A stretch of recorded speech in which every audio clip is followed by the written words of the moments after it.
काही उपयोग झाला नाही. आमचा आमचा पोरगा सोडून गेला आम्हाला. आणि तेव्हाच ठरलं माझ्या माझ्या ह्या अपयशा हातानं आता पुन्हा कुणावरती पण उपचार करायचे नाहीत, कधीच उपचार करायचे नाहीत. आणि वैद्य म्हणून घ्यायला मला पाप वाटू लागलं, पाप. पण आज आज आज ह्या पोराला वाचवल्यामुळं मला मला मला माझा पोरगा परत मिळाल्यासारखं वाटायला लागले.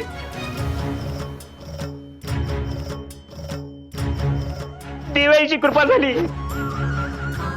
देवाईची कृपा बघ कशी आहे. आमचा पोरगा मला परत दिला आणि तुझ्या रूपानं आम्हाला सून पण दिली बघ.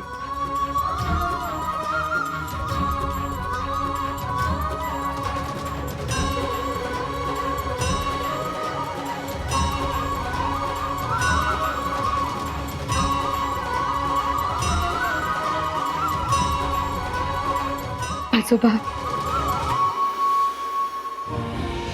अहो तुमच्या हातात साक्षात धन्वंतरी आहे. त्यामुळं परत असं काय बोलू नका.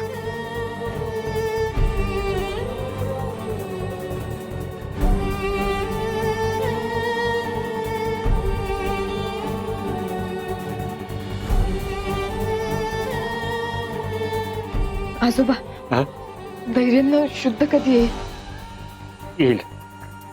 थोड्या वेळात ते शुद्धीवर येईल.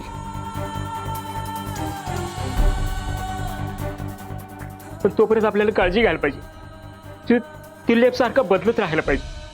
जखम लई खोलवर गेल्या. तुम्ही काळजी करू नका. त्यांच्या उपचारामध्ये मी कुठलीच हायगाय करणार नाही. एक विचारू का तुम्हाला? नाही म्हणजे मला माहितीये मी आधीच तुम्हाला लय त्रास दिलाय. फक्त जोपर्यंत धैर्यांना शुद्ध येत नाही तोपर्यंत आम्ही इथं थांबलो तर चालेल तुम्हाला? कसला प्रश्न विचारतेस तू कोळी? अगं अगं तो आमचा पोरगा आहे. तू आमची सूर आहेस ना. मग तुम्ही राहावा की इथं किती पण दिवस राहावा. आणि ते बरं झाल्याशिवाय आम्ही तुम्हाला जाऊ देईन व्हय?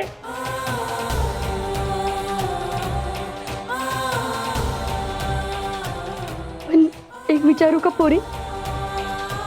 ही तुमची अवस्था नेमकं कशामुळे झाली ग?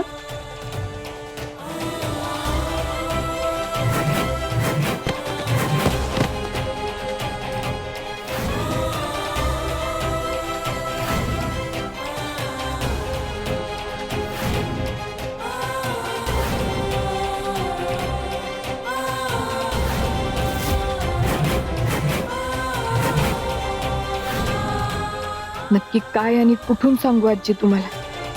ज्या बाईवर धैर्य मनापासून प्रेम करतात, जिच्यावर त्यांची एवढी श्रद्धा आहे, ती माझी सासूच माझ्या वडिलांची खुनी आहे. हे सांगू की मला पप्पांचा ऍक्सिडेंट झाल्यापासून काहीच आठवत नाहीये हे सांगू? मी आणि धैर्य त्या रस्त्यावर नक्की काय करत होतो मला काहीच आठवत नाहीये. हा नाही ऐक की, तुला काय कळालं ना तर मला लगेच फोन कर प्लीज. हा न विसरता. हा चल. आई आई आई आयो, वंसांच्या काळजीने माझा जीवच राहिना झालाय. मी त्यांची सगळीकडे चौकशी केली, एक पण जागा सोडलेली नाही. पार त्या शवागारात पण जाऊन आले, खरं वंस तिथं पण नाही. जाऊ दीपे. आई आई पण तुम्ही काय काळजी करू नका. मी कोल्हापुरातल्या सगळ्या दवाखान्यात जाऊन आल्या, सगळीकडे मी वंसांचं वर्णन दिलंय. तिथे जर ते आल्या की नाही तर ते आपल्याला कळवतो म्हणाल्यात. दीपा काय बडबडतेस? तुझं तुला तरी कळतंय काय? माझ्या सावीला काही पण झालेलं नाही.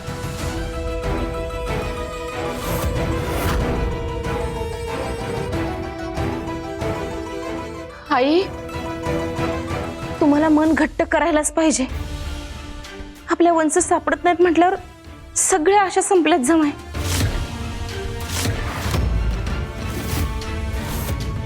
आपण असं अजून किती दिवस खोट्या आशेवर राहायचंय? दीपा, मूर्खासारखा बडबडू नकोस. तुम्हाला मीच चुकीची वाटते काय?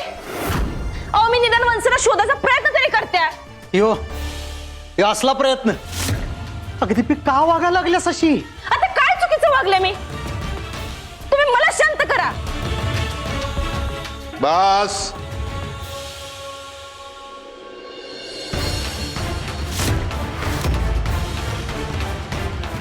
काय चाललंय हे? हा? आम्ही कोणत्या टेन्शन मध्ये आणि तुमचं चाललंय काय हे? भाऊ, बस. अनुराधा, मी तुला सांगतो, आपल्या सावीला काहीही होणार नाही. व कुणाच्या मूर्खपणामुळं तू स्वतःला त्रास करून घेऊ नको. केतन, मी जरा जाऊन येतो. भाऊ तुम्ही कुठे चाललाय? पोलीस स्टेशनला चाललोय. परागलाही बोलवलेलं आहे. आणि बघ, सावीबद्दल काही कुणी कळवण्याचा फोन जर केला तर मलाही कळवा. येतो मी. भाऊ तेच सांगणार होतो ऍक्च्युली. ते विलासरावांचा फोन आला होता. त्यांनी ऑलरेडी पोलीस कंप्लेंट केल्या, त्यामुळे तुम्ही ऍक्च्युली जायची गरज नाहीये. होय का? हा. भाऊ भाऊ बरं झालं पराग तू आलाय. चल आपल्याला पोलीस स्टेशनला जा. भाऊ भाऊ तुम्ही माझ्यासोबत चला आता बाहेर पटकन. मला काहीतरी सापडले.